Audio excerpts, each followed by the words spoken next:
কোনো বাহিনী নয়। 4 তারিখের পর শুধু তৃণমূল কংগ্রেসের বাহিনী, এমনটাই হুঁশিয়ারি দিলেন এদিন জগৎবল্লভপুরের মুন্সিরহাট জনসভা থেকে জগৎবল্লভপুর পঞ্চায়েত সমিতির সভাপতি রঞ্জন কুণ্ডু। এর পাশাপাশি তিনি আরো বলেন, আইএসএফকে ভোট দেওয়া মানে প্রকাশ্যে বিজেপি করা। নমস্কার, আমি পিয়ালি, আপনারা দেখছেন হেডলাইন্স টুডে। আসন্ন পঞ্চম দফার লোকসভা নির্বাচন হাতে গোনা মাত্র কয়েকটা দিন বাকি, আর তারই মধ্যে বিভিন্ন রাজনৈতিক দলগুলি জোর কদমে শুরু করে দিয়েছেন প্রচার পর্ব। এদিন শ্রীরামপুর লোকসভা কেন্দ্রে তৃণমূল কংগ্রেসের মনোনীত প্রার্থী কল্যাণ ব্যানার্জির সমর্থনে জগৎবল্লভপুর কেন্দ্র ট্রেড ইউনিয়নের পক্ষ থেকে মুন্সিরহাট এলাকায় একটি জনসভার আয়োজন করা হয়।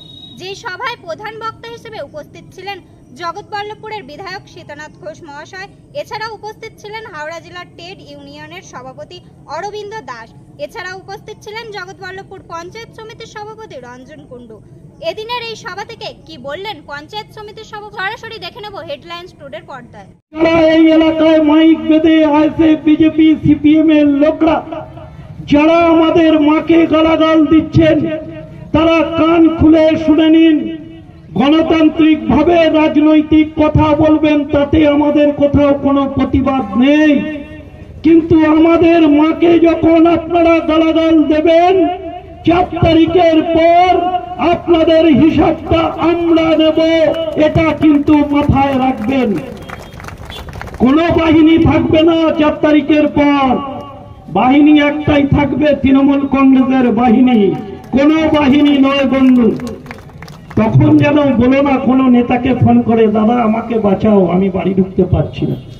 আছে শঙ্করাটি 2 এর এক নেতা, তিনি এবারে কবির শঙ্কর বসুরা অনেক লাফালাফি করছেন। আমার মনে আছে 2021-এর বিধানসভা নির্বাচনের পর আমাকে নিজে 50 বার ফোন করেছে, শেষে আমাদের বিধায়কের পায়ে ধরে বাড়ি ঢুকেছে। ভাই মাথায় রেখে বিজেপিকে ভোট দেয়া, ওরা তো বিজেপির সব থেকে বড় দালাল। বিজেপির যদি সব থেকে বড় দালাল কেউ হয়, তার নাম নওশাদ সিদ্দিকী, যিনি শুভেন্দু অধিকারীর সঙ্গে রাতে বসে গোপন ডিল করে এই নির্বাচনে লড়াই করছেন, শুধুমাত্র তৃণমূলের ভোটটাকে কমিয়ে বিজেপিকে জেতার সুযোগ করে চক্করে পড়বেন না, এটা আপনাদের কাছে অনুরোধ থাকে।